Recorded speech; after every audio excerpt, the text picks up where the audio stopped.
विश्व अगदी सुंदर बनवलेस, पण तू मध्ये भेटत झालेस का बरं? पुजारी काका हसताय का? मला सांग. आम्ही नित्यनियमाने देवळात येतो, देवाची यथा सांगून पूजाही करतो. माझी आजी सुद्धा या देवळाच्या पायऱ्या जिजून जिजून देवाघरी गेली, तरी तिला देव भेटला नाही. आमचा दादाही आम्हाला ओरडून सांगतो, हो तुम्हाला देव कधीच भेटणार नाही. तुम्ही सुद्धा वर्षानुवर्ष पिढ्या पिढ्या देवाची पूजा करता, तुम्हाला तरी भेटला का तो संसार? हा म्हणून तुम्ही हसण्यावर येताय. आई आई, असं मला देवाला का ओरडत आणलंस? काय पुजारी काकांशी मी असं बोलायला नको होतं? वेळ आली की देव आपोआप प्रचिती देतो. आई, प्रचिती म्हणजे काय ग? मला समजेल असं बोल.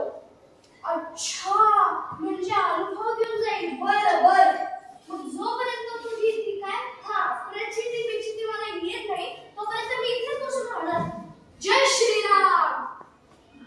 आई, ऐक तर माझ्या आई. तिला माहितीये ना मी तिच्या मागे घरी धावत धावत जाणार, पण मला देव भेटल्याशिवाय मी इथून मुळीच जाणार नाही. इथेच बसून राहणार. अरे पण म्हातारी असं पटकन पायरीवर का बसला? त्यांना बहिणी किती? आजी थांबा, मी तुम्हाला पाणी आणतो.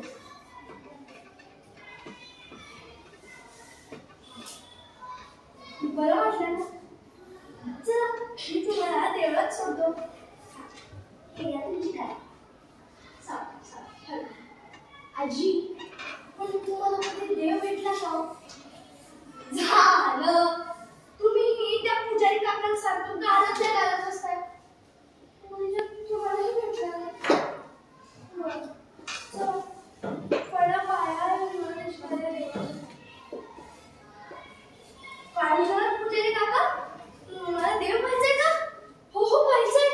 देवाचं खरं रूप कसं असतं ते नेमकं पाहिजे मला. पुजारी काका कुठे चालला?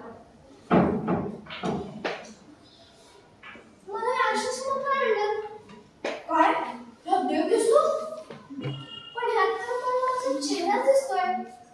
काय देवाचं दर्शन घेतल्याने थोडं थोडं देव पण आपल्याकडे येतं. पुजारी काका चेष्टा करू नको.